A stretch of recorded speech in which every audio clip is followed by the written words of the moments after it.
Vacation to Vietnam starts from rupees 39,999 only with GT Holidays, South India's #1 travel brand.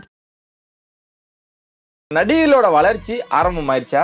நடிகளோட ஆதிக்கம் இனி அரசியல இருக்க போகுதா? சினிமா நட்சத்திரங்கள், அதாவது கூத்தாடிகள் நாடாட முடியுமா அப்படின்ற மாதிரியான ஒரு சர்ச்சைகள்லாம் இருந்த பொழுது இங்க எம்ஜிஆர், என்டிஆர்,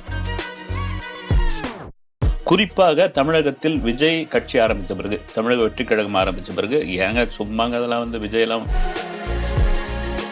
நீங்க அப்படியே பக்கத்து ஸ்டேட்டு ஆந்திராவினுடைய அந்த வெற்றியை ஏறக்குறைய இல்ல முக்கால்வாசி உறுதி செய்தது ஒரு நடிகர் தான் பவன் கல்யாண். பவன்கிட்ட இருக்க அந்த ஆவேசம் விஜய் அவர்கள்ட்ட இருக்குமா? கரெக்டா சொன்னீங்க, இருக்கணும். ஆவேசம்னா வெறுமனே ஆவேசமா கத்திட்டு போறது கிடையாது. பவன் கல்யாண்கிட்ட ஏதாவது ஒரு ஆலோசனை கேட்க வாய்ப்புகள் இருக்கா சார்? ஏன்னா அவரோட ரசிகர் தான் விஜய் அப்படின்றப்போ இங்கிருந்து வாழ்த்துலாம் சொல்லியிருக்காரு. ஆலோசனை கேட்க வாய்ப்புகள் மேபி நீங்க பவன் கல்யாணுடைய ஸ்டைல்லாம் ஃபாலோ பண்றவர் தான் தொடர்ந்து நாங்க திரையில கொண்டாடுற இந்த மக்களுக்கு நம்மளை கொண்டாடுறவங்க நிஜத்துல நம்ம ஏதோ செய்வோமே, நல்லது பண்ணுவோமே, நம்மள அதோட கொண்டாடிட்டு போறாங்க, நம்மள ஒரு கூத்தாடியா நடிச்சுட்டு போறாங்க, நாமளும் மக்களுடைய பிரதிநிதியா மாறுவோமே அப்படின்ற எண்ணம் பவன் கல்யாணுக்கு இருக்கும் பொழுது அவர் விஜய்க்கு கண்டிப்பா ஒரு ஆலோசனை சொல்லுவார். நாம் தமிழர் அப்படின்னு வரும் பொழுது விஜய் அவர்கள் அதையும் பார்த்துக்கிட்டே இருப்பாரு. அண்ணனை அழைக்க எவ்வளவு சீக்கிரத்தில் அழைப்பாரு, அதுதான் கேள்வியா இருக்குது.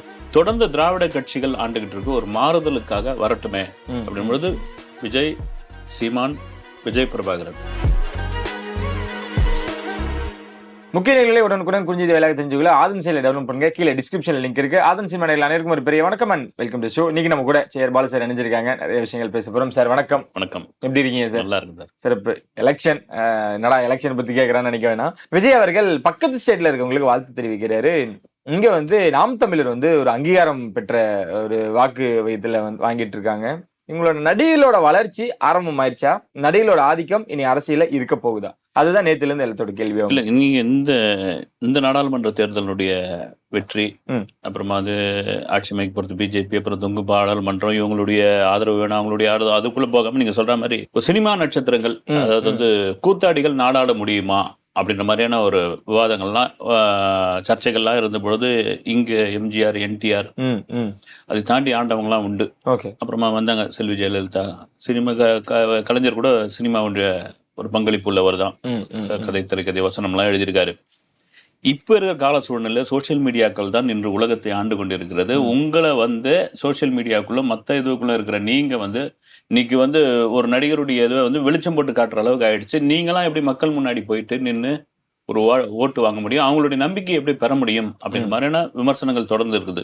குறிப்பாக தமிழகத்தில் விஜய் கட்சி ஆரம்பித்த பிறகு, தமிழக வெற்றி கழகம் ஆரம்பித்த பிறகு, ஏங்க சும்மாங்க அதெல்லாம் விஜய் எல்லாம் சும்மா இந்த சட்டமன்ற எலெக்ஷன் நின்று பார்த்துட்டு அவருக்கு தனக்கு என்ன ஓட்டு வருமோ அதெல்லாம் தெரிஞ்சுக்கிட்டு அப்புறம் கட்சியை கழிச்சுட்டு அவர் நடிக்க வந்துடுவாரு, மேக்கப் போட்டு மூஞ்சி சும்மா இருக்காது, அவர் நடிக்க தான் போறாரு அப்படின்ற மாதிரி விவாதங்கள் இருந்தது. நீங்க அப்படியே பக்கத்து ஸ்டேட்டு ஆந்திராவினுடைய ஒரு என்ன சொல்றது அந்த வெற்றியை ஏறக்குறைய இல்ல முக்கால்வாசி உறுதி செய்தது ஒரு நடிகர் தான் பவன் கல்யாண். பவன் கல்யாண் தான் 175 தொகுதி சட்டமன்ற எலெக்ஷன்ல 120 தெலுங்கு தேசம், 21 கட்சி பவன் கல்யாண் கொடுக்குறாங்க. 21 அப்படியே தூக்குறாரு. ஒரு இடத்துல கூட தோல்வியே கிடையாது. 2 MP. வேற என்ன வேணும் உங்களுக்கு? பவன் கல்யாணுக்கு அந்த மாதிரியான விமர்சனங்கள் இருந்தது. பவன் கல்யாண் போயிட்டு ஒரு மேடையில பேசுறாரு, ஜெகன், ஜெகன், இதோட அராஜகத்தை நிறுத்திக்கோ, ஒரு ரவுடிசத்தை இதோட முடிச்சுக்கோ, இதுக்கப்புறம்லாம் வச்சுக்காத, இதுக்கப்புறம் ஆந்திர மக்கள்லாம் சும்மா இருக்க மாட்டாங்க, நான்லாம் சும்மா இருக்க மாட்டேன் அப்படின்னு ஒரு ஐப்பிச்சில் பேசணுன்னே ஜெகன்மோகன் ரெட்டி கட்சி ஆட்கள் அப்பொழுது பவன் கல்யாண் திரையில பேசுறதெல்லாம் இங்க பேசிட்டு இருக்காரு, காமெடி பண்ணிட்டு இருக்காரு, எங்களுக்கான செல்வாக்கு எங்களுக்கு இருக்குது, அவரை வெறும்னே ஸ்கிரீன்ல தான் ரசிப்பாங்க, இந்த டயலாக்லாம் எங்கேயாவது கேமரா முன்னாடி வச்சுக்க தம்பி, இங்கெல்லாம் வச்சுக்காத. சரி, அந்த ஸ்பீச்சினுடைய ஒரு கோபம் எங்கிருந்து தொடங்கினா, பவன் கல்யாண் ஆல்ரெடி எல்லாருக்கும் தெரியும் ஜனசேனான ஒரு கட்சி, அந்த கட்சி ஆரம்பிச்ச பிறகு ஒரு பெரிய அளவில் பவன் கல்யாண் போற இடம்லாம் தேர்ந்தெழுவா மாதிரியான கூட்டம் இருக்குது. அந்த கட்சி ஆரம்பித்த இதுல எங்க போனாலும் மக்கள் வெல்லம். அவங்க அண்ணனே ஒரு ஆலோசனை கொடுக்குறாரு. ஏன்னா சிரஞ்சீவி பிரஜாராஜ்யம்னு ஒரு கட்சி ஆரம்பிக்கிறாரு. பவன் கல்யாணம் தாண்டி அவருக்கு 5 மடங்கு ஒரு மக்கள் ஆதரவு. இதை விட ஒரு பெரிய இது, அதாவது ஆந்திராவில் எங்க போய் நின்னாலும் காலை கீழே பூமியில பட விடல சிரஞ்சீவி, அப்படி கொண்டாடுறாங்க. அவருக்கே அடுத்த சிஎம்ன்ற ஒரு கனவு வருது. திருப்பதியில் நிக்கிறாரு, மக்கள் எல்லாம் கரபுடந்து ஓடுது. தேர்தல் ஒரு டெபாசிட் காலி. சென்னையில ஒரு பிரஸ் மீட்ல சொல்றாரு வந்து, பார்க்க வரவங்களாம் ஓட்டு போட மாட்டாங்க, எனக்கு நல்லா தெரியுது, ஸ்கிரீன்ல நம்மளை ரசிக்கிறாங்க, அவ்வளவுதான். நம்மளெல்லாம் வந்து ஒரு நாடாளுறதுக்கான ஒரு தகுதியோ ஒரு மக்கள் பிரதிநிதியா அவங்க கொண்டு வர விருப்பப்படல, நான் கட்சியை கழிச்சுட்டு எனக்கு அரசியல் வேணான்றாரு. இதே அட்வைஸா தன் தம்பிக்கு சொல்றாரு பவன் கல்யாண். வேணா பவன், இதெல்லாம் விட்டுருங்கன்னு. இல்ல எனக்கு நான் பாத்துக்கிறேன் விடுங்கன்னு. முதல்ல கடந்த எலெக்ஷன்ல ஜனசேனா டெபாசிட் இழக்கிறாங்க. இந்த முறை அதே ஃபுல் ஸ்விங்கோட வராங்க. ஜனசேனாவுக்கு பவன் கல்யாணுக்கும் எந்த இடத்துல வந்து ஒரு திருப்புமுனை ஏற்படுத்தணும், எல்லாருக்கும் ஒரு வாழ்க்கையில ஒரு டர்னிங் பாயிண்ட் வரும் பாருங்க. ஜெகன்மோகனுக்கும் ஒரு டர்னிங் பாயிண்ட், ஒரு திருப்புமுனை எங்க வருதுன்னா, அவர் பாட்டுன்னு ஒரு அரசியல் நடத்திட்டு இருக்காரு, ஒரு விமர்சனம் வந்துட்டு இருக்கு, எல்லாம் வருது.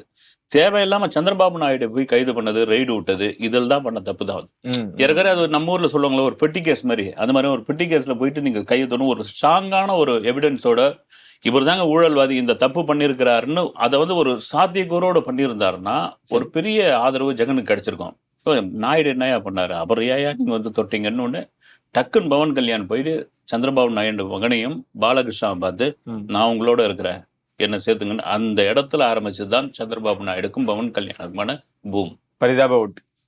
பிரதாப் ஓட்டு இல்லைன்னா வந்து வாங்க நீங்க வாங்க, கரெக்டான கூட்டணி தான் அப்படின்ற இடத்துல அங்க வந்துதான். சார், பவன்கிட்ட இருக்க அந்த ஆவேசம் விஜய் அவர்கள்ட்ட இருக்குமா? ஏன்னா விஜய் அவர்கள் இன்னும் மௌனமாகவும் சைலண்டாகவும், ஏதாவது பேசினா கூட வீட்டுக்குள்ள வந்தா அதோட சஜஷன்ஸ் எல்லாம் ஷேர் பண்ணுவாரு. அந்த ஒரு ஆவேசம் விஜய் அவர்கள்ட்ட இருக்கும். கரெக்டா சொன்னீங்க, இருக்கணும். ஆவேசம்னா வெறுமனே ஆவேசமா கத்திட்டு போறது கிடையாது.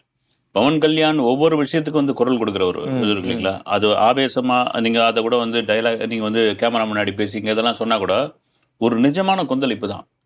நான் ஸ்கிரீன்ல டைலாக் பேசும்போது எப்படி வந்து கை தட்டுறாங்க, கற்பூரம் ஏத்துறாங்க, அப்படி கொண்டாடுறாங்க, விசில் அடிக்கிறாங்க, நிஜத்திலயும் அந்த இது என்கிட்ட எதிர்பார்க்கறாங்க போது இங்க நடக்கிற தப்பு, இங்க நடக்கிற ஊழலை நான் ஆவேசமாக தான் சொல்லுவேன். சார், புதிய கல்வி முறை திட்டத்தை ஆந்திராவில் கொண்டு வர்றாரு ஜெகன்மோகன் ரெட்டி. என்னன்னா இருக்கிற அரசு பள்ளி முழுக்க வந்து ஆங்கில வழி கல்வி தான் சொல்றாரு. ஆங்கில வழி கல்வி தான். எங்க சாதாரண பசங்களும் வந்து கான்வென்ட்ல படிக்கிற மாதிரியான இதுதான் அவர் ஒரு எந்த நோக்கத்துல கொண்டு வந்தாரு. இதற்கு வந்து வெங்கையா நாயுடு, சந்திரபாபு நாயுடு, பவன் எதிர்க்கிறாங்க. இவங்க ரெண்டு பேரையும் தாண்டி பவன் எதிர்த்தது, பவன் கல்யாணம் எதிர்த்தது தான் ஜெகன்மோகன் ரெட்டியால தாங்க முடியல. உங்களுடைய உனக்கு 3 பொண்டாட்டி, உனக்கு ஒரு 5-6 பசங்க இருக்குன்னு நினைக்கிறேன், அந்த 5-6 பசங்களை எந்த கல்வி முறையில் நீ படிக்க வைக்கிறேன்னு கேட்கிறாரு. இப்ப வந்து ஆங்கில வழி கல்வியை கொண்டு வந்தால் தெலுங்கு மொழி காணாம போயிடும் அப்படின்ற ஒரு விவாதம் வரும்பொழுது இதுக்கு பவன் கல்யாணம் எதிர்ப்பு தெரிவிக்கும் போது 3 ஒய்ஃபுகளுக்கு பிறந்த 5 குழந்தைகளை நீ இங்கிலீஷ் மீடியத்தில் தானே படிக்க வைக்கிறன்ற இடத்துல தான் வந்து பவன் ரொம்ப இதுவாகிறார். என் பர்சனலை டச் பண்ணாதுன்னு. இப்போ நம்ம விஜய்க்குள்ள வரும்பொழுது என்னன்னா, நீங்க வெறும் ட்விட்டர் அரசியல், ஆன்லைன் அரசியல், அப்புறம் வந்து ஒரு அறிக்கையின் மூலியமாக இது பண்ணியிருந்தா இது ஆகாது. வந்து நீங்க களத்துல இறங்கணும், மக்கள் முன்னாடி பேசணும். மக்கள் நம்ம தொடர்ந்து நம்ம சேனல்ல தான் சொல்லிட்டு இருக்கோம், மக்கள் முன்னாடி பேசணும், மக்கள் பிரச்சனையை பேசணும், இறங்கி பேசணும், உங்க ஸ்ட்ரென்த்தை காமிக்கணும். பவன் கல்யாண் காமிச்சார், வந்து ரோட் ஷோ நடத்தினார் வந்து ஒரு வாகனத்துல. விஜயம் பண்ணி தான் ஆகணும். நீங்க சும்மா உட்காந்துக்கிட்டு ஒரு ஒரு இடத்துல வந்து ஒரு பனையூர்லயும் நீலாங்கரையிலும் உட்காந்துட்டு பண்றது அரசியலே கிடையாது. ஆனால் பண்ணுவாருன்னு எதிர்பார்க்கிறேன். ஓகே, அங்க ஏற்பட்ட மாதிரி மாற்றம் பவன்கிட்ட இருந்து ஆரம்பிச்சதுன்னு நினைக்கிறேன். அந்த மாற்றம் அந்த மாதிரி விஜய் கிட்ட இருந்து ஒரு மாற்றம் தமிழக வெற்றி கழகத்தின் மூலம் ஆரம்பிக்க வாய்ப்புகள் இருக்கா? இந்த ஒரு முடிவு விஜயோட மைண்ட் செட்டை எப்படி மாத்தி? இல்ல, இந்த முடிவு வந்து நிறைய பேருக்கான ஒரு மாற்றமா இருக்குது. நீங்க வந்து பவன் கல்யாண் மட்டும் விட்டுருங்க. நாங்க வந்து கேரளாவில் வந்து எங்களுடைய முதலமைச்சரை வந்து தரையில் தான் தேடுறோம், திரையில தேடல சொன்னவர் மம்முட்டி. அங்க சுரேஷ் கோபி ஜெயிச்சிருக்காரு. வந்து அங்க பாருங்க, வந்து அங்க ஒரு மாற்றம். வந்து நீங்க அப்படியே இமாச்சல்ல எடுத்தீங்கன்னா கங்கனா ரனாவத், கங்கனா ரனாவத்துக்கு வந்து தொடர்ந்து ஒரு அழுத்தம் கொடுத்துக்கிட்டே இருக்கிறாங்க. வந்து ஏன்னா கங்கனா ரனாவத் வந்து ஒரு இமாச்சல்ல வந்து ஒரு ராஜ குடும்பத்தை சேர்ந்த பெண் தான். ஒரு 16 வயசுல வந்து இந்த பழமையான முறைகள்லாம் எனக்கு பிடிக்கலன்னு சொல்லி வெளியே வந்து பாலிவுட்டில் மாடலிங்க ஆரம்பிச்சு சினிமாவில் வாய்ப்பு தேடும்போது சினிமாவில் உள்ள இந்த செக்ஸ் டார்ச்சர்கள், அட்ஜஸ்ட்மெண்ட், இதற்கு எதிராக போல்டா குரல் கொடுக்கிற ஒரே நடிகை கங்கனா ரனாவத். இது வந்து நான் மும்பை வந்து ஏறக்குறைய எனக்கு வந்து பாகிஸ்தான் ஆக்கிரமிப்பு காஷ்மீர் மாதிரி இருக்குது மும்பை அப்படின்னு சொன்னப்போ மகாராஷ்டிரா இதுவாய்ப்பது. மும்பையில ஒரு பெரிய பாதுகாப்புலாம் கிடையாது, இந்த போலீஸ்லாம் எனக்கு பாதுகாப்பு கொடுக்காது, இது பாகிஸ்தானுடைய ஆக்கிரமிப்பு காஷ்மீர் எப்படி இருக்குமோ அப்படிதான் இருக்குதுன்னு சொல்ற விஷயம் வரும்போது மகாராஷ்டிரா கவர்மெண்ட்டே கொந்தளிச்சிருது. அது அடுத்து ஒரு இங்க வந்து பாலிவுட்ல 99% போதைப் பொருட்கள் பயன்படுத்துகிறார்கள். அதுக்கு காரணமா இருக்கு அப்போதைய முதல்வர் உத்தம் தாக்கருடைய மகன் ஆதித்யா தாக்கர். ஓகே, இவர் தான் காரணம். பொழுது இமீடியட்டா அடுத்த நாள் கங்கனா ரணாவத்துடைய அலுவலகம் மும்பையில் இடிக்கப்படுகிறது. அப்புறமா வந்து இசட் பாதுகாப்பு கொடுக்குறாங்க பிஜேபி உள்ள வந்து. இப்போ இந்த இமாச்சல்ல இந்த மண்டி தொகுதியில நிக்க வைக்கும் போது இந்த பொண்ணுலாம் ஓட்டெல்லாம் வாங்காதீங்க, இதெல்லாம் சும்மா நடிகை அவ்வளவுதான் ரசிச்சுட்டு போயிடுவாங்க. ஆனா பெருவாரியான வாக்கு வித்தியாசம். இது மொத்தமா கணக்கு பண்ணி போகும்போது இந்த முறை நீங்க சொல்ற மாதிரி நடிகைகள் வந்து பெருமளவுல வெற்றி பெற்றிருக்காங்க. இது விஜய்க்கு ஒரு பெரிய உற்சாகத்தையும் தன்னம்பிக்கையும் கொடுத்துருக்கு. பவன் கல்யாண்ட ஏதாவது ஒரு ஆலோசனை கேட்க வாய்ப்புகள் இருக்கா சார்? ஏன்னா அவரோட ரசிகர் தான் விஜய் அப்படின்றப்போ இங்க இருந்து வாழ்த்துலாம் சொல்லியிருக்காரு, ஆலோசனை கேட்க வாய்ப்புகள் மேபி நீங்க பவன் கல்யாணோட ஸ்டைல்லாம் ஃபாலோ பண்றவர் தான் வந்து நீங்க இந்த பேண்ட் மேல பேண்ட் போடுறது, சில மேனரிசம், பவன் கல்யாண் பண்ற சீன்ஸ் எல்லாம் காட்சியில் அது மாதிரி எங்க இப்படி தமிழ்ல விஜயோ நீங்க கன்னடத்துல வந்து மறைந்த புனித் ராஜ்குமார் அப்படியே பவன் கல்யாண டிக்டோவா காப்பி அடிச்சவங்க தான் அவங்க. மேபி இருக்கலாம் வந்து பவன் கல்யாணை கூட சொல்லலாம், பிரதர் இதை பண்ணுங்க, இது மாதிரி இது பண்ணுங்க, நீங்க வாங்க அடுத்த கட்டத்துக்கு உள்ள வாங்க இருக்கலாம் இல்லைங்களா? தொடர்ந்து நாங்க வந்து திரையில கொண்டாடுற இந்த மக்களுக்கு நம்மளை கொண்டாடுறவங்க நிஜத்துல நம்ம ஏதோ செய்வோமே, நல்லது பண்ணுவோமே, நம்மள அதோட கொண்டாடிட்டு போறாங்க, நம்மள ஒரு கூத்தாடியா நடிச்சுட்டு போறாங்க, நாமளும் மக்களுடைய பிரதிநிதியா மாறுவோமே அப்படின்ற எண்ணம் பவன் கல்யாணுக்கு இருக்கும் பொழுது அவர் விஜய்க்கு கண்டிப்பா ஒரு ஆலோசனை சொல்லுவார். சரி, இங்க வந்து அடுத்த கட்டத்துக்கு செல்லும் நாம் தமிழர் அப்படின்னு வரும் பொழுது விஜய் அவர்கள் அதையும் பார்த்துக்கிட்டே இருப்பாரு. அண்ணனை அழைக்க எவ்வளவு சீக்கிரத்துல அழைப்பாரு, அதுதான் கேள்வியா இருக்குது. இல்ல நாம் தமிழர் வந்து மாநில அங்கீகாரம் பெற்றுச்சு. ஒரு ஏற்கனவே வந்து இதுக்கும் பாத்தீங்கன்னா 40 தொகுதியிலும் தனித்து நின்னாங்க, யாரு கூட கூட்டணி இல்ல. அது ஒரு ஓட்டு வாங்கினா கூட சரி. அதுல எனக்கு ரொம்ப பிடிச்ச விஷயம் சீமானுக்கு எனக்கு ரொம்ப இதுவான ஒரு விஷயம், ஏங்க நம்ம 4 ஓட்டு வாங்கினா கூட போதுங்க, நாங்க தனியா தாங்க நிற்போம், நீங்களாம் கூட்டணிலாம் வாங்க. கூட்டணின்னு வரும்போது என்னுடைய கொள்கை முரண்பட்டு போகுது, அது ஏன் அப்படின்னு. ஒருவேளை அதனால தான் திரும்ப நான் சொல்றது, எங்களுடைய கொள்கைக்கு தம்பி விஜய் ஒத்துக்கிட்டா அதற்கு வந்து ஒப்புதல் அளித்தால் நாங்க வந்து எதிர்காலத்துல கூட்டணி வச்சுப்போம் அப்படின்னு திரும்ப சொல்றதுக்கான காரணம் தான் ஒரு மாநில அங்கீகாரம் பெற்றாச்சு நாம் தமிழருக்கான ஒரு ஓட்டு வங்கி இருக்குது. குறிப்பாக இளைஞர்கள் அந்த பக்கம் இருக்காங்க. இங்க அப்படியே பாத்தீங்கன்னா தமிழக வெற்றி கழகத்துக்கு தொடர்ந்து இளைஞர்களுடைய ஆதரவு வருது. இந்த பரிசளிப்பு விழாவில இருந்து ஒவ்வொரு கட்டமா நம்ம பார்த்துக்கிட்டு இருக்கோம். விஜயண்ணா உங்களுக்கு தான் ஓட்டுன்னு தொடர்ந்து திராவிட கட்சிகள் ஆண்டுகிட்டு இருக்கு. ஒரு மாறுதலுக்காக வரட்டுமே அப்படின் பொழுது விஜய், சீமான், விஜய் பிரபாகரன் சேர்ந்தா எப்படி இருக்கும்? மேபி அரசியல் என்ன வேணாலும் நடக்கலாம். இப்ப வந்து பெருவாரியான வாக்கு வித்தியாசத்துல பிஜேபி ஜெயிக்குன்னு எதிர்பார்த்தோம், இல்ல ஆதரவு தேடிதான் ஜெயிக்க வேண்டி நீங்க பிரதமராக உட்கார வேண்டிய நிலைமை. இது என்ன வேணாலும் நடக்க இல்லைங்களா? சில பேர் வந்து காணாம போயிடும் பிஜேபி, ஆனா நாங்க இருக்கிறோம் அப்படின்ற அளவுக்கு வந்தாச்சு. இதேதான் வருகிற 2026 சட்டமன்ற தேர்தலில் விஜய், சீமான், விஜய் பிரபாகரன் தலைமையில் இன்னும் யாராவது சேர்ந்தா கூட கூட்டணி சேரலாம். வந்து எனக்கு தெரிஞ்சு இந்த 3 பேரும் இணைந்தா ஒரு பெரிய மாற்றத்தை தமிழக அரசியல் கொண்டு வர வாய்ப்புகளே இருக்கு. சிறப்பு. இந்த விஜய் பிறந்த நாளுக்கு மிகப்பெரிய 2 படங்கள் ரிலீஸுக்கு, அதாவது ரீரிலீஸுக்கு தயாராகிட்டு இருக்கு அப்படின்ற மாதிரிலாம் கேள்விப்பட்டோம். அதுக்கு முன்னாடி இந்த குழந்தைகள், அதாவது மாணவர்களுக்கு வந்து இந்த 10வது 12ஆம் மாணவர்களுக்கு எப்ப சார் கொடுக்க போறாங்க? அந்த மினி மாநாடு, இந்த கட்சி சின்னம் இதெல்லாம் அறிவிக்க வாய்ப்புகள் இருக்கா? முடிவுகள் வந்துருச்சு. இன்னையோட விஜயின் செயல்பாடுகள் எப்படி இருக்கும்? இல்ல, விஜய் வந்து அந்த கோட் படத்தினுடைய போஸ்ட் ப்ரொடக்ஷன் போயிட்டு இருக்கு. ஏன்னா இலங்கையில கூட போயிட்டு ஒரு ரீஷூட் பண்ணிட்டு வந்தாங்க. இலங்கை ஹார்பர்ல போயிட்டு ரீஷூட் பண்ணிட்டு அங்க எல்லாரும் வந்து அங்க இருந்து ஹார்பர்ல இருந்த வேலை செஞ்ச ஆட்கள்ல விஜய் வந்துட்டாங்க, அங்க கூடி இருக்காங்க. அப்புறம் மத்த விஜய் வரல, வெங்கட் பிரபு மட்டும் சில காட்சிகள்லாம் ரீஷூட் பண்ணி சேர்த்திருக்காங்க. இப்போ போஸ்ட் ப்ரொடக்ஷன்ல டப்பிங் இந்த மாதிரியான இதெல்லாம் போயிட்டு இருக்கு. அதனால அதை முடிச்சிடுவோம், ஏன்னா ரிலீஸ் ரொம்ப கிட்ட இருக்குது. அப்புறம் அந்த விஎஃப்எக்ஸ் சம்மந்தப்பட்ட காட்சிகள், ஏஐ தொழில்நுட்பம் இதெல்லாம் நிறைய அதுல வேலை இருக்கிறதுனால முதல்ல டப்பிங்கை முடிச்சிருவோம்னு டப்பிங் உள்ள இருக்காரு வந்து விஜய். முடிச்சிட்ட பிறகு நீங்க சொல்ற மாதிரி வந்து இந்த 10வது 12வது மாணவர்கள் பரிசளிப்பு விழா, மினி மாநாடுன்னு சொல்லக்கூடிய அந்த ஒரு விழா, ஜூன் 22 பிறந்த நாள் வந்து இந்த பிறந்த நாளுக்கு என்ன அப்டேட் வர்றாங்க, அரசியல் சம்பந்தமாகவும் சினிமா சம்பந்தமாகமான ஒரு அப்டேட் வரும். அதற்கப்புறம் வந்து அவருடைய அடுத்த படம் போனாலும் வந்து இந்த நேரம் வந்து கட்சி ஆரம்பிக்கணும், அந்த வேலைகளை ஆரம்பிக்கணும். அதுதான் கரெக்டா. 2026 ரொம்ப தூரத்துல இல்ல. இந்த நாடாளுமன்ற எலெக்ஷனுடைய இந்த ரிசல்ட் வந்து விஜய் மனசுல கண்டிப்பா ஒரு பெரிய புத்துணர்ச்சி கொடுத்துருக்கும். பார்க்கலாம், என் களத்துல நிற்போம், வேகமா செயல்பட போறாரு அப்படின்னு எடுத்துக்கலாம். ஓகே, அவரோட 2 படங்கள் அப்படின்னாங்க. போக்கிரி கிட்டத்தட்ட உறுதி செஞ்சிருக்காங்க. மீண்டும் திரையரங்குல வாழ வைக்க போறாரா விஜய் அவர்கள்? மறுபடியும் ஆரம்பத்துல இருந்து இந்த மாசம் வரைக்கும் பெரிய ஒரு கலெக்ஷன் எந்த படமும் வரல.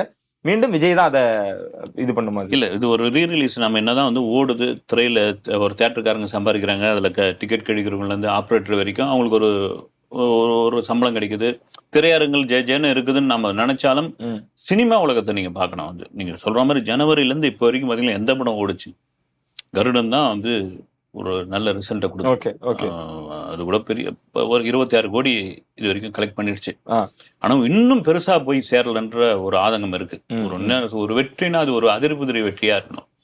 இப்ப இந்த 6 மாசத்துல எந்த தமிழ் படம் ஓடி இருக்குது? தமிழ் சினிமாவே கிட்டத்தட்ட ஆக்சிஜன் இல்லாம தவிச்சுக்கிட்டு இருக்கு. ம். இந்த நேரம் நீங்க ரீரிலீஸா போட்டு இது பண்ணீங்கன்னா இந்த தமிழ் சினிமாவை நம்பி இருக்கிற ஆயிரக்கணக்கான தொழிலாளர்களுடைய நிலைமை என்ன ஆகும்? எனக்கு தெரிஞ்சு இந்த பெப்சி பாட்டாளிகளுக்கு இடையான ஒரு ஸ்ட்ரைக் வந்தது பாருங்க, அந்த மாதிரி நிலைமை இங்க வந்துருமோன்னு ஒரு பயமா இருக்கு. நீங்க பெரிய நடிகர் தப்பிச்சிருங்க, அதிக சம்பளம் வாங்க ரைட்டுங்க. 24 கிராஃப்ட்ல பாத்திரம் துளக்கிறவங்க இருந்து லைட்மேன்ல இருந்து எத்தனை தொழிலாளர் இருக்காங்க. அவங்களுக்கு ஷூட்டிங் இருந்தா தானே வேலை, ஷூட்டிங் இருந்தா தான் சாப்பாடு. அவங்களோட நிலைமை என்ன ஆகும்? சினிமாவை நம்பி பிழைக்கிறவங்க எவ்வளவு பேர் இருக்காங்க, அவங்களுடைய நிலைமை என்ன ஆகும்? இது ஆரோக்கிய போக்கு கிடையாது. ஆனாலும் சரி ரீரிலீஸ் பண்ணுவோம், தியேட்டரை வந்து அப்படியே ஃபுல்லா வச்சிருப்போம். ஏன்னா அதை விட்டாலும் வந்து நீங்க டிவி தொலைக்காட்சியையும் மொபைலையும் தாண்டி நீங்க கூட்டின்னு வரது பெரிய விஷயமா இருக்குது. அதை ரீரிலீஸ் ஓகே, அதுவே சினிமா ஆயிடக்கூடாது வந்து. Okay okay. ஆனா மீண்டும் விஜய் தான் வந்து காப்பாத்த போறாரு அப்படின்ற. கில்லி அடிச்சாரு, மறுபடியும் வந்து விஜயோட படங்கள் தான் அப்படின்னு விஜய்க்கான அந்த ஐப்பு இன்னும் இப்போ லோகேஷ் கனகராஜன் நினைச்சிருந்தாருன்னு இதெல்லாம் பார்க்கும்போது ஐயோ லியோ இன்னும் நல்லா பண்ணிருக்கலாம் போல இருக்குது என்று ஒரு மனசுல கண்டிப்பா வந்திருக்கும். ஓகே ஓகே, கண்டிப்பா ஏற்பட்டிருக்கும். பிரேம்ஜி அவர்கள் திருமணம் அப்படின்றது எல்லாருக்குமே தெரியும் சார். எல்லாருமே என்ன சொல்ல வராங்கன்னா, விஜய் படத்தில் அடிச்சதுக்கு அப்புறம் தான் நல்ல விஷயங்கள் நடக்குது அப்படின்னு. இன்னும் சொல்லணும்னா விஜய் தான் கல்யாணம் பண்ணிக்கிங்க அப்படின்ற மாதிரி அட்வைஸ் எல்லாம் கொடுத்ததாகும். அதெல்லாம் பாத்தீங்களா சார் சோசியல் மீடியால? அதெல்லாம் பார்க்கும் பொழுது அதெல்லாம் நடக்க வாய்ப்புகள் இல்லை, இருந்தாலும் இப்படிலாம் போடுறாங்களே அப்படின்னா. பிரேம்ஜியோட கல்யாணம் இத்தனை வயதும் தாண்டி யாரும் தெரியக்கூடாதுன்னு சீக்கிரட்டா வச்சிருந்தாலுமே கூட இப்ப அது ஸ்ப்ரெட் ஆயிடுச்சு. நிறைய பேர் வாழ்த்துக்கள், நிறைய பேர் அங்க நடிகர்கள் வரப்போறாங்கன்னு குவியும் போறாங்க.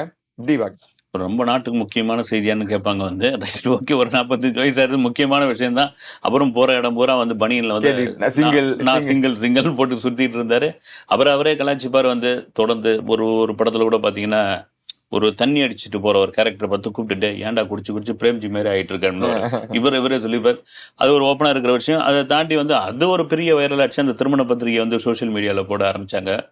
அப்புறம் யாரோ ஒரு பத்திரிகையாளரை திருமணம் பண்ணிக்கிறார் அப்படின்னு. அப்புறம் வெங்கட் பிரபு வந்து ஒரு அறிக்கை கொடுத்திருந்தாரு. அறிக்கையில் வந்து ரொம்ப நாகரிகமா, நீங்க பாட்டுன்னு வந்து கேமரா வைக்கணும், திருத்தணிக்கு வந்துடாதீங்க, உங்களுக்கான கண்டென்ட் வரும், அங்கிருந்தே வாழ்த்துங்கன்னு நீங்க அது சொன்ன முறையே அப்படிதான் இருந்தது.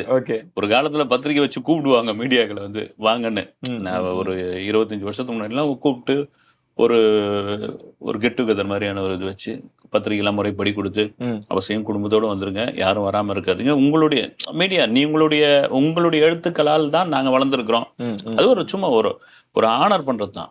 இன்னைக்கு அப்படியே தலைகீழ மாறி போய் தயவு செய்து வராதிங்க, இது வாருன்னு எங்க வீட்டு கல்யாணம், இது நாங்க உறவினர்களுக்குள்ள நடத்துக்கிறது, நீங்க பாட்டுன்னு கேமரா ஸ்டாண்டை போட்டு திருத்தணியை கதிகலங்க வச்சிடாதீங்க, நீங்க பாட்டுன்னு இருங்க, உங்களுக்கு என்ன கண்டென்ட் வேணுமோ அது வந்துடும் அப்படின்ற ஒரு புது காலமாற்றம் தான். அது காரணம் வந்து சொல்ற மாதிரி அந்த அளவுக்கு கண்டென்ட் பஞ்சமாகி போச்சு. பிரேம்ஜி கல்யாணம் பண்ணா ஒரு கண்டென்ட் ஆகுது, அப்புறமா வந்து இந்த அளவுக்கு ஆகிடுச்சு. ஓகே, எல்லாம் நீங்க பிரேம்ஜியை தாண்டி ஒரு தந்தையா, ஒரு தாயா, திருமதி கங்கை அமரனுக்கு என்னதான் பசங்க சம்பாதிக்கிறாங்க, பெரிய அளவுல இருக்கிறாங்க அப்படின்றது அவங்களுக்கு ஒரு ஆசை இருக்கு இல்லைங்களா?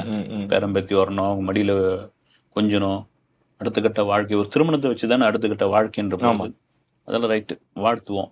ஓகே, அந்த லைன்ல எஸ்டிஆர் இருக்காரா சார்? அடுத்து அதையும் ஒரு கேள்விதான். எஸ்டிஆருக்கும் சொன்ன மாதிரி அவரும் வந்து டிஆர்லாம் ஒரு 2-3 தடவைலாம் கூட சொல்லியிருக்காரு. ரொம்ப வருத்தப்பட்டு என்ன முடிவுல இருக்காருன்னு தெரியல, எங்களுக்கும் ஆசை இருக்குன்னு. அதே அதுதான் இப்ப கங்கை அமரனுக்கு இருக்கிற அந்த இதுதான். நீங்க என்னதான் பணம், புகழ், நாங்க வந்து பங்களா இதெல்லாம் இருந்தா கூட ஒரு மகனுக்கு திருமணம், அந்த திருமணத்து மூலியமா கிடைக்கக்கூடிய அந்த வாரிசுகளை வந்து கொஞ்சிறது, அவங்க கூட அப்படி போட்டோ போஸ்ட் கொடுக்கறது, இதெல்லாம் வந்து ஒரு எல்லாருக்கும் இயல்பான மனிதர்கள் தானே, இவங்களுக்குள்ள இருக்கிற ஆசை தானே. வந்து எஸ்டிஆர் என்ன பண்ணிருக்காருன்னு தெரியல. எஸ்டிஆர் 48 முடிச்சுட்டு திருமணம்ன்றதோட இருக்காரா, இல்லது வந்து ஏற்கனவே ரொம்ப நாள் போயிட்டு இருந்து அவங்களே வந்து இவர் எதுவும் காதல் திருமணம் இல்லை, அப்பா அம்மா பார்த்து முடிவு பண்றது நான் கல்யாணம் பண்ணிக்கிறேன்ட்டு அவங்களே ஏதோ வரலாம் பார்த்துருக்காங்க, அதெல்லாம் வேணான்னு ரிஜெக்ட் பண்ணாதாக ஒரு தகவல் இருக்கு. அவர் மனசுல என்ன இருக்குன்னு தெரியல, அதையும் பொறுத்து இருந்தா பார்க்கணும் அப்படின்ட்டு. எல்லாரும் இந்த அஜித்தோட படம் என்னாச்சு, இந்த விடாமுயற்சி சன் டிவி சேட்டலைட் ரைட் எல்லாம் வாங்கிட்டாங்க அப்படின்லாம் அங்கங்க பதிவிட்டு இருக்காங்க. விடாமுயற்சி போகுமா சார்? ஏன்னா இந்த மாசமோ இல்ல அடுத்த மாசமோ போறாங்க அப்படின்னு கேள்விப்பட்டு இருந்தோம். என்ன நடக்க போகுது, எப்ப மறுபடியும்? இல்ல, நான் கேள்விப்பட்ட வரைக்கும் விடாமுயற்சி அஜித் ஏதோ டேட் கொடுக்கறதா இருக்கிறாரு. ப்ரொடக்ஷன் தரப்புல இருந்து ஒன்னும் பதில் இல்ல, மீண்டும் டிலே ஆகும், ஏதோ கோவம் ஆயிட்டாரு, ஜப்பான் கிளம்பிடுவோம், ஏதோ குட் பேட் அக்லிக்கு வந்து அந்த ஒதுக்குன அந்த கால் ஷீட்டை வந்து, ஏன்னா இந்த ஜூன் மாத இறுதியில் வந்து ஒரு 10 நாள் கொடுத்துருக்காரு. அஜர்பைஜான்லாம் அந்த ஒர்க்கெல்லாம் நடத்தி வச்சிருக்காங்க பொழுது, அந்த செட்டுக்கிட்டலாம் ரெடி பண்ணி வச்சிருக்காங்க பொழுது, இங்கிருந்து ஒரு சிக்னல் வரல, எங்க கோளாறுன்னே தெரியலைங்க வந்து. சிக்னல் வரணும் போது ட்ரெயின் போறதுக்கு எங்க அந்த சிக்னல் எங்க கோளாறுன்னு தெரியல வந்து. ப்ரொடக்ஷன் தரப்புலையா, அஜித் தரப்புலையா? சில பேர் அஜித் தரப்புலாம் ஒன்றும் இல்லைன்றாங்க வந்து. ப்ரொடக்ஷன் தரப்புல இவ்வளவு தூரம் செலவு பண்ணிட்ட பிறகு ஒரு 10 நாளைக்கு அவங்களால செலவு பண்ண முடியாதான்னா? அவங்க என்ன போய் இப்ப கந்து வட்டி வாங்கிய படம் பண்ண போறாங்க? இவங்களே பெரிய நிறுவனம். பொன்னியின் செல்வன் மாதிரியான ஒரு வரலாற்று சிறப்பு மிக்க படங்கள்லாம் எடுத்தவங்க. எங்க தப்புன்னு தெரியல. இது ஈகோவினால் ஏற்பட்ட இதுவா, இல்ல அஜித்தை வேணும்னே ஓரம் கட்டுறாரா அப்படின்றது.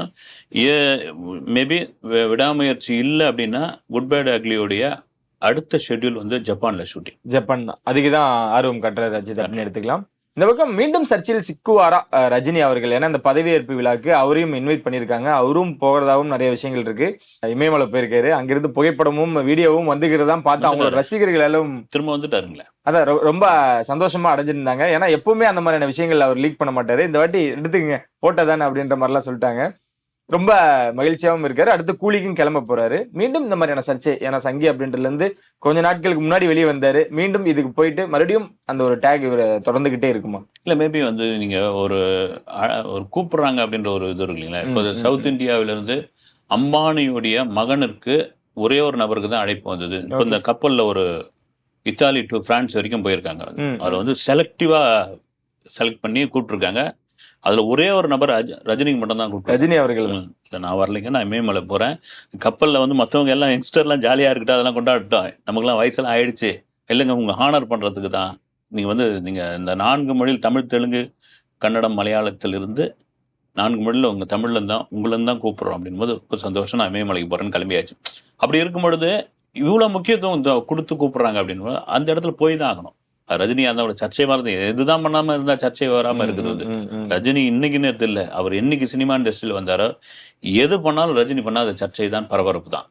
அதனால அதெல்லாம் பார்த்து சலிச்சுட்டாரு. ஓகே எல்லாம் அவங்களும் பார்த்துக்குவான்ற அளவுக்கு இன்னும் வந்து மேலதான் கை காமிச்சுட்டு அவர் பாட்டு அவர் வேலையை பார்த்துட்டு போயிடுறாரு. இன்னும் அந்த கிரேஸ் அந்த மாஸ் குறையாம இருக்குதுன்னா ரஜினிக்கு காட் கிஃப்ட் தான் அது. ஓகே, ஆல் ஓவர் இந்தியால ஒரே சூப்பர் ஸ்டார் அப்படின்னா ரஜினி அவர்களுக்கு தான் அந்த இன்விடேஷன் தாராளமா.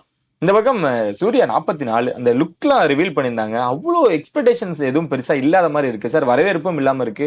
எப்படி நீங்க அதை பாக்குறீங்க? கார்த்திக் சுப்புராஜோட இணைஞ்சு இல்ல அந்த லுக் வந்து ரிவீல் பண்ணதுக்கே காரணம் என்னன்னா, அந்த தொடர்ச்சியா வர விமர்சனங்கள், நங்கான் இல்ல, வாடிவாசல் இல்ல, இல்ல இல்லன்னு சொல்லிடும் போது கார்த்திக் சுப்புராஜ் கூட அந்தமானுக்கு இவர் போல சும்மா இது பண்றாங்க அப்படின்னு அந்தமானில் தான் படப்பிடிப்பு நடத்திட்டு இருக்காங்க. இங்க இருக்கிற சென்னையில இருக்கிற காளிகாம்பாள் கோவில்ல தான் ஒரு வேண்டுதலை நிறைவேற்றிட்டு கிளம்பியிருக்காரு. இதை இந்த லுக்கை ரிலீஸ் பண்ணுங்கன்னு சூர்யா சொல்லி தான் அதை பண்ணியிருக்காங்களாம். சரி ஓகேன்னு நீங்க சொல்ற மாதிரி இப்போதான் ஒரு முதல் ஷெட்யூல் கூட முடியல. மேபி இதுக்குள்ள எந்த அப்டேட்டும் விட மாட்டாங்க, பரபரப்புக்கு இருக்காது, ஒருவேளை இருக்கட்டும் இன்னும் போகட்டும் அப்படின்னு அவங்க கவனம், சூர்யாவுடைய கவனம் முழுக்க கங்குவா மேல. ஓகே, கங்குவா தான் மிக முக்கியமான படம். கங்குவாவுக்கே வந்து தீபாவளிக்கு சோலோவா வருவோமா, போட்டிக்கு வந்து அஜித் வந்துருவாரான்ற ஒரு அவங்க ஒரு குழப்பத்துல இருக்காங்க. விடாமுயற்சி வந்துருச்சுன்னா அவங்க வந்து தீபாவளி தான் முடிவு பண்றாங்க. ஓகே, இப்ப கங்குவா விசஸ் விடாமுயற்சி ஒரு பக்கம் இருந்தாலும், அதாவது அஜித்தும் சூர்யாவும் மோத ஒரு பக்கம் இருந்தாலும், புறநானூர்ல சிவகார்த்திகேயன் அப்படின்னு வரும் பொழுது என்ன சார் பிடிச்சிட்டாரா சார், விஜயோட இடத்த பிடிச்சிட்டாரு அப்படின்றது மாரி சூர்யாக்கு போட்டியாளரா சிவகார்த்திகேயன் அப்படின்ற ஒரு ஸ்டேஜ் வந்துருமோ? இல்ல சினிமாவோட வளர்ச்சி தானே சார், உங்களுக்கு அடுத்தடுத்த கட்டம்னு போயிட்டே இருக்குது. வந்து நீங்க யார் இடத்த யார் பிடிக்கிறாங்கன்னு சொல்ல முடியாதுங்களா? திருமலை படத்துக்கு முன்னாடி வந்து விஜய் வந்து ஒரு மாஸ் ஹீரோ இல்லைன்னு தான் சொல்லியிருந்தாங்க. திருமலை படம் தான் அப்படியே மாத்துச்சு. வந்து அது சும்மா சின்ன சின்ன சேட்டைகள் தான் இருக்கும். வந்து இதுல இருந்து ஒரு சிகரெட் எடுக்கிற மாதிரி இது பண்ற மாதிரி. ஆனா என்னன்னா அதுதான் வந்து விஜய வந்து ஒரு மாஸ் ஹீரோவா கொண்டு வந்து சேர்த்துதுன்றாங்க. நீங்க அஜித் கூட பாத்தீங்கன்னா சிட்டிசன் படத்துக்கு பிறகுதான் அஜித், நீங்க அமர்க்கலாம் அது இதுன்னு பண்ணியிருந்தா கூட சிட்டிசன் பிறகுதான் அஜித் எந்த கேரக்டர் கொடுத்தாலும் பண்ணுவாரியா. ஒவ்வொருத்தருக்கான ஒரு ஸ்டெப் இருக்கு இல்லைங்களா? அதற்கு திறமையை தாண்டி அதிர்ஷ்டம் ஒண்ணு இருக்குல்ல, அது ரொம்ப முக்கியம் சினிமாவில். அந்த அதிர்ஷ்ட காத்து சிவகார்த்திகேயன் பக்கம் வீசுது. இந்தியன் 2 ஆடியோ லான்ச், அந்த ஈவெண்ட் ஃபெயிலியரா சக்சஸ்? இல்ல அது எப்படின்னா உங்களுக்கு அது எந்த இடத்துல அந்த படம் வந்து 2 சிங்கிள் விட்டுருந்தாங்க, அது எதுவுமே கனெக்ட் ஆகல. அவங்க கொடுத்த அப்டேட்டும் வந்து சரியா போய் இதுவாகல. எங்க ஏதோ இந்தியன் பழைய படம் பாக்குற மாதிரி இருக்குதுன்னு வந்து ஏறக்குறைய இந்தியன் வந்த சமயத்துல என்னன்னா ஒரு பெரிய விஷயமா இருந்தது. இப்போ ஒரு சங்கர் வந்து ஒரு லொகேஷன் காமிக்கிறார் அப்படின்னா அது ஒரு பெரிய புதுசா இருந்தது. ஏன்னா இப்போ இன்டர்நெட் கிடையாது, ஒரு உலகத்தை வந்து காமிக்ஸ் புக்கில் தான் போய் படிக்க வேண்டியதாக இருக்கும். இந்த கல்கண்ட்ல வந்து லேனா தமிழவனம் தொடர் ஒன்று எழுதுவார். ம். கண்ணுக்குள் நிற்கும் கங்காரு நாடுன்னு ஒரு தொடர். ஆஸ்திரேலியா அப்போ வந்து பயண கட்டுரை எழுதுவாங்க. ஓகே.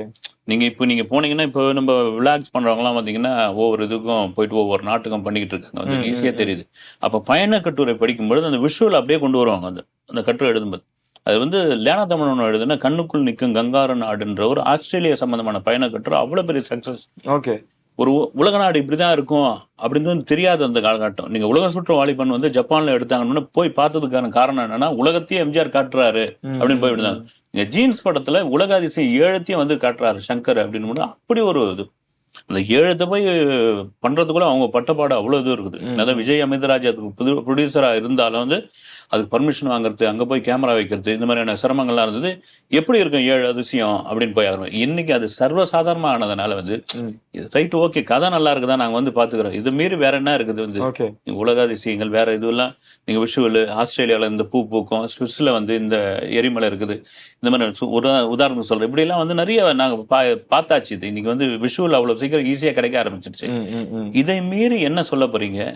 இந்த 2 மணி நேரம் நாங்க படம் பார்க்க வரோம், எங்களை எப்படி எங்கேஜா வச்சிருக்க போறீங்க அப்படின்ற ஒரு விஷயம் தான் பாப்போம் சார். ரிலீஸ்க்கு அப்புறம் அதுவும் தெரியும். ரொம்ப நன்றி சார். நிறைய விஷயங்கள் இன்னைக்கும் வழக்கம் போல பேசியிருக்கோம். நினைச்சலாம் உங்க சந்திப்பு தேடி நன்றி.